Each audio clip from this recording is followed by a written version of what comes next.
اس لیے مختصر المانی اور متول میں ہم نے پڑھا ہے کہ جاہل معاشرے کے لیے اتنا خطرناک نہیں ہے، بیوقوف معاشرے کے لیے اتنا خطرناک نہیں ہے، جو عالم بمنزلۃ الجاہل ہو یہ زیادہ خطرناک ہے۔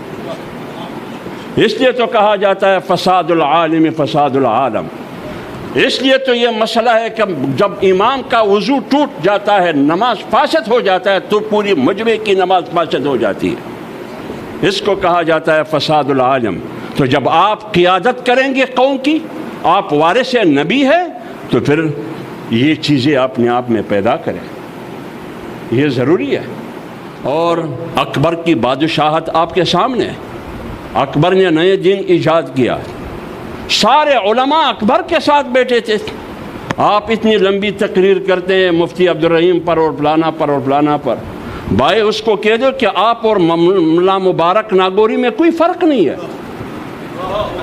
آپ اور ملا مبارک ناگوری میں کوئی فرق نہیں ہے، وہ بھی سرکاری اور درباری مولوی تھا، میں شیخ احمد سرہندی مجدد الفسانی کا بیٹا ہوں۔ وہ اکبر کے خلاف لڑ رہا تھا۔ ابو الفضل آیا، ملا فیضی آیا، بڑے بڑے علماء جانتے ہیں، ابو الفضل کو بھی جانتے ہیں اور ملا فیضی کو بھی جانتے ہیں کہ ایک نے وہ تفسیر لکھی ہے جو بغیر نقطے کے حروف سے لکھی ہے، اور حافظہ بلا کا حافظہ تھا، ایک بار کتاب کا مطالعہ کرتا 30 جلد ہی کیوں نہ ہو وہ یاد ہو جاتا۔ وہ مولوی بھی اکبر کے ساتھ تھا، اور انہی مولوی نے اکبر کو پاگل بنایا، انہی مولوی نے اکبر کو پاگل بنایا۔ ایک سلطان پوری نام تھا، وہ بھی ساتھ تھا۔ یہ فضل اور فیضی جو ہے یہ ملا مبارک ناگوری کے بیٹے تھے، اور جنگ کس چیز پر تھی ان کی، یہ اس کو چھوڑیے پھر لوگ برا مانیں گے۔ لیکن ایک طرف اکبر کی طاقت، یہ سارے علماء مجدد الفسانی کے پاس آئے، کیا ہوا آپ کو اتنی بڑی طاقت سے ٹکر لینا؟ یہ تو پہاڑ کی مانند ہے، فوج ہے، دولت ہے، لشکر ہے، حکومت ہے، آپ کیسے ٹکر لیں گے ان کے ساتھ؟ تو انہوں نے کیا کہا جواب میں؟ انہوں نے کہا کہ جب تک میں زندہ ہوں، میری زندگی میں اکبر کی دین کے خلاف بغاوت کا اعلان کرتا ہوں اور لڑوں گا، اَيُنْقُصُ الدِّينُ وَأَنَا حَيٌّ۔ یہ ابو بکر کا وہ جملہ ہے، ابو بکر صدیق کا جب منکرین زکوٰۃ اور مسیلمہ کے خلاف جہاد کا اعلان کر رہا تھا، انہوں نے کہا اَيُنْقُصُ الدِّينُ وَأَنَا حَيٌّ، میں زندہ ہوں اور میری موجودگی میں یہ غوبل ہو رہا ہے۔ اور انسان ہمیشہ جب اپنے موقف سے پیچھے ہٹتا ہے تو یا تو خوف سامنے آتا ہے یا لالچ سامنے آتا ہے۔ اپنے آپ کو اس سے بری ذمہ قرار دے، فارغ کر دے ان چیزوں سے، اور پھر آپ پڑھے اس کو۔ اگر آپ سرکاری اور درباری ملا بننا چاہتے ہیں تو پھر بنو بھائی، بنو، مفتی عبد القوی کی طرح بنو۔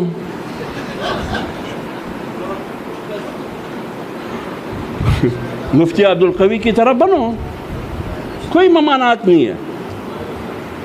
مفتی عبد القوی کہتے ہیں نکاح ایک ہو، نہیں شادی ایک ہو، نکاح لا متناہی، بنو بھائی، مزے ہی مزے۔ اگر آپ درباری اور سرکاری مولوی بننا چاہتے ہیں، ہم دعا کریں گے کہ آپ طاہر اشرفی بنے۔ انہوں نے کہا کہ اگر مسلمان کی طاقت کو ختم کرنا ہے، وحدت کو، مولوی کو مولوی سے لڑاؤ، مولوی کو مولوی سے لڑاؤ، تاکہ یہ آپس میں لڑے، آپ تماشا کریں۔ لہذا ان مولویوں کے خلاف جس طریقے سے ہم لڑتے ہیں، اس کا فائدہ دشمن کو ہوگا۔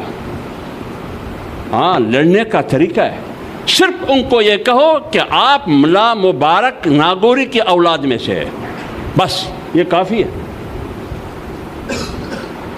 اور میں کس کی اولاد میں سے ہوں؟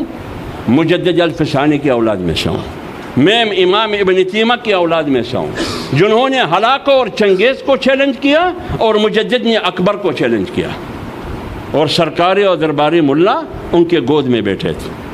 اور میں مولانا قاسم نانوتوی اور شیخ الہند کی اولاد میں سے ہوں۔ دو جنگیں اس بر صغیر میں لڑی گئی، ایک مولانا نانوتوی کی قیادت میں، ایک شیخ الہند کی قیادت میں، اور پھر جنگ سے انہوں نے منہ موڑا تو ایک نے مدرسے کا بنیاد رکھا، دوسرے نے جمعیت علماء ہند کا بنیاد رکھا، اور دونوں ہم نے محفوظ رکھے ہیں یا نہیں رکھے ہیں؟ اس لیے ہم نے مدرسے کو مضبوط رکھنا ہے اور ہم نے جمعیت علماء کو مضبوط رکھنا ہے۔ علماء لکھتے ہیں کہ اس کا مطلب یہ ہے کہ فرعون اتنا سرکش اور گمراہ اور باغی بن چکا ہے کہ انہوں نے قوم کو غلام بنا کے رکھا ہے۔ جام قوم کو آزاد کرو۔ جب موسیٰ علیہ السلام ان کے پاس گیا، ان کو کہا کہ آپ جو کچھ کر رہے ہیں غلط کر رہے ہیں، آپ کی روش ٹھیک نہیں ہے۔ انہوں نے کیا کہا؟ انہوں نے کیا کہ اچھا مولوی صاحب آپ تو بچہ تھے، میرے گھر میں آپ کی تربیت میں نے کی، جو کچھ میں پہن رہا تھا وہی کپڑا وہی لباس میں آپ کو دیتا رہا، جو کچھ میں کھاتا رہا پیتا رہا وہی آپ کو پلاتا رہا اور کھلاتا رہا۔ کیا مطلب اس کا؟ یعنی میں بعثت حکمران VVIP پروٹوکول کا حامل تھا، وہی پروٹوکول میں آپ کو دیتا رہا زندگی کی ہر شعبے میں، اور آج آپ آ گئے مجھے غلط کہہ رہے ہو۔ اتنے احسانات جو میں نے آپ پر کیے ہیں، آپ سنیے موسیٰ علیہ السلام کی جواب وہ کیا کہہ رہے ہیں۔ انکار نہیں کر رہا ہے ان کے احسانات سے۔ تلک نعمت تمنها علی، بالکل آپ نے مجھ پر احسان کیا ہے، جس کی لمبی فہرست آپ نے بیان کی، لیکن اس کا مقصد یہ ہے ان عبدت بنی اسرائیل، کیا تم قوم کو غلام بناؤ؟ کیا تم قوم کو غلام بنائیں گے اور حافظ حمداللہ خاموش رہے گا؟ یہ نہیں ہو سکتا، یہ نہیں ہو سکتا۔ آپ طاقت کے بل پر، آپ فوجی لشکر کے بل پر، اپنے بازو کی طاقت کے بل پر قوم کو غلام بنانا چاہتے ہیں، یہ غلامی ہمیں قبول نہیں ہے۔ بے شک آپ نے بہت بڑے احسانات کیے، ان عبدت بنی اسرائیل۔ یہ ہے وہ ذہنیت، فرعونیت، گھمنڈ۔ تو اگر علماء چاہتے ہیں کہ میں قوم کی قیادت کروں تو آپ نے دشمن کے، طاقتور کے، زوراور کے آنکھوں میں آنکھیں ڈال کر بات کرنی ہوگی۔ کیوں؟ آپ کی تاریخ آپ کے سامنے ہے۔ اگر آپ امام احمد بن حنبل کی تاریخ کو سامنے رکھیں، کیا کچھ نہیں ہوا اس کے ساتھ؟ کیا اس کا مقصد منصب تھا؟ لڑائی اقتدار کی تھی، لڑائی دولت اور سرمایہ کی تھی، کس کی تھی؟ دین پر لڑائی تھی۔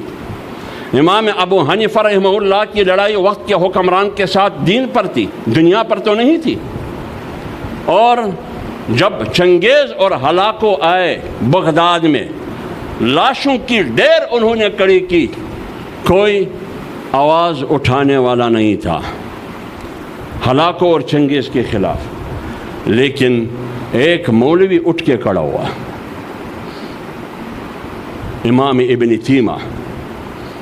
وہ نکلا، بغاوت کا اعلان کیا، اور یہ الفاظ ہیں ان کی کہ الحرب بالحرب، آج کے بعد دعا کے ذریعے ہم آپ کو شکست نہیں دے سکتے، دعاؤں کے ذریعے آپ کو شکست نہیں دے سکتے، آج تلوار سے ٹکرائیں گے۔ اس لیے رسول اللہ صلی اللہ علیہ وسلم کو نہیں کہا گیا جو مکے کے بڑے آئے تھے کہ بھتیجے کو سمجھاؤ، نوجوان کو سمجھاؤ، تو جب وہ آیا کہا گیا کہ آج تو مکے کے بڑے سارے آئے تھے معتبرین، کیا خیال ہے؟ انہوں نے کہا آپ کیا چاہتے ہیں؟ سونا چاہتے ہیں؟ پہاڑ سونا کا دیں گے۔ آپ قوم کی سرداری چاہتے ہیں؟ سب سے بڑا سردار آپ ہوں گے۔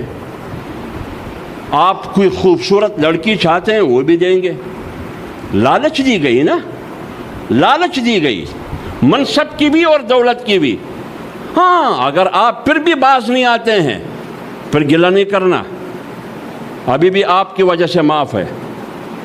دھمکی دی، یہ خوف ہے، لیکن رسول اللہ صلی اللہ علیہ وسلم نہ خوف میں آیا اور نہ لالچ میں آیا۔ اس کو کہتے ہیں فنائیت۔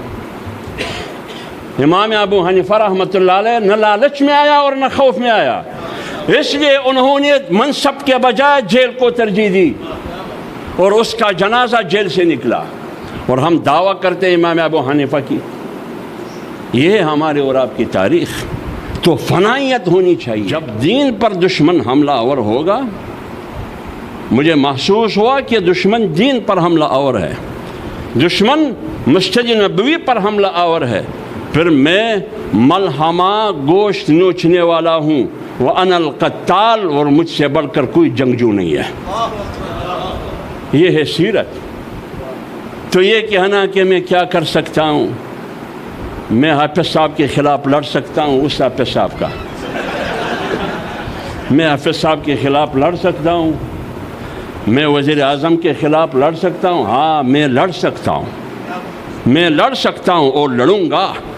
میرے اکابرین نے لڑائی لڑی ہے اور ہم بھی لڑیں گے، اور دین کی تحفظ کے لیے لڑیں گے، دینی مدارس کی تحفظ کے لیے لڑیں گے، اپنی داڑھی اور پگڑی کی عزت اور وقار کے لیے لڑیں گے، اور قوم کی ناموس اور عزت کے لیے لڑیں گے۔ یہ ایمان ہے، یہ یقین ہے، یہ میرا عہد و پیمان ہے، یہ آپ نے کرنا چاہیے۔ ایک دن ہم نے مرنا ہے، تو جب مرنا ہے تو پھر غیرت کے ساتھ مرو۔ مسلمان اور بے غیرتی یہ دونوں اکٹھے نہیں ہو سکتے، ایمان اور بے غیرتی بھی دونوں اکٹھے نہیں ہو سکتے۔ اور جب مسلمان بھی ہو، مومن بھی ہو اور مولوی بھی ہو، پھر ڈر کس چیز کی؟ پھر ڈر کس چیز کی؟